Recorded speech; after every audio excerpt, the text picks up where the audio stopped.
Compartmentation and watertight integrity. What is compartmentation? So, compartmentation is a division of a ship into sections using watertight bulkheads and decks. Each section is sealed to prevent water from spreading, like separate sealed rooms inside the ship. So, what is compartmentation? Compartmentation mo ang pagbahin sa barko ngadto sa lain-laing sections o compartments gamit ang waterway, bulkheads ug decks. Ang matag section dapat sealed siya aron dili mo katap ang tubig sa sulod. Murag lain-laing sealed rooms sulod sa barko. Next is what is watertight integrity. Muni ang ability of a ship to prevent water from entering or spreading. Keeps the ship stable and afloat and also helps the vessel survive damage. Kaning watertight integrity mao ni ang kakayahan sa barko nga maoy mapugong sa nga ang tubig mosulod or mukatap. Makatabang kini nga magpabiling stable ug molutaw ang barko bisan pag naanay siya damage. Sunod kaning limits flooding mao ni kung naay damage ang usa ka compartment ang mabahaan, ang ubang compartment magpabiling uga mao na mapugnan ang total flooding sa barko. It also maintains stability kay ang flooding makaapekto sa balanse sa barko, pero tungod sa compartmentation magpabiling stable ug tul-id ang barko.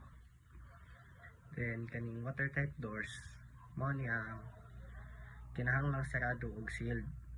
Kung abre, dali lang makatap ang tubig sa barko sa ubang compartments o makakunhod kini sa safety sa barko. Summary: compartmentation, driving the ship into section. Mana si kuan kanang gibuwag-buwag ba para di mo kalat dayon ang tubig sa tibok barko. Watertight integrity, keep water out or contained, means kanang iyang pugngan ang tubig nga di mo katag naara siya sa usa ka lugar. Good compartmentation, safer ship, mao ang gibuwag-buwag para kung naay tubig nga leaking di mo kuan katag dayon, makontrol ang tubig para di malubog dayon ang barko. Structural strength, bulkhead strengthening the ship, help resist water pressure during flooding, means ang bulkhead strengthening the ship, ang bulkheads mga pader, mga bungbong or partition sulod sa barko, paglig-on sa istruktura sa barko, may support para di madali-dali padaot or mabali ang barko. Ang ikaduha, kung naay baha sud sa barko, ang bulkheads makatabang pugong sa kakusog sa pressure sa tubig, manang di dali-dali malubog ang barko. Maintains stability, flooding affects balance, compartmentation helps keep the ship stable and upright, means flooding affects balance. Kung mosulod ang tubig sa barko, maapektuhan ang balanse ini, pwede nimo kuan mo mahimong dili stable. Compartmentation helps the ship stable upright, pagbahin sa sulod sa barko para makatabang nga dili mukalat ang tubig. Factors affecting watertight integrity: open or damaged watertight doors for maintenance of damage or corrosion. Improper cargo loading, means buhat nga daot nga mga pultahan nga makapugong sa tubig. Kung buhat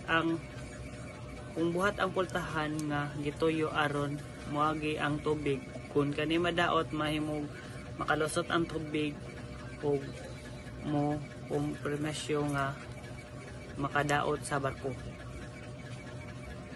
Ang kakulang sa regular nga pag-inspection o pag-ayo o pagpadayon sa mga gibahin sa responsibilidad sa pagpugong sa tubig, makapahinabolo nga makadaot nga pagkadaot o pagkadali epekto ini sa paglaban sa tubig. Ang mga makadaot sa katawan sa barko sama sa mga gas or butas, mga kabungkal sa metal nga pagahimo sa agianan diin makalasot ang tubig. Kung dili husto ang pagkarga sa mga kargamento, mahimo ini nga makapahinabo nga di balansi ang gibug-aton sa bar. Mao nang resulta na o pagka di balansi sa barko na pwede na ika lubog.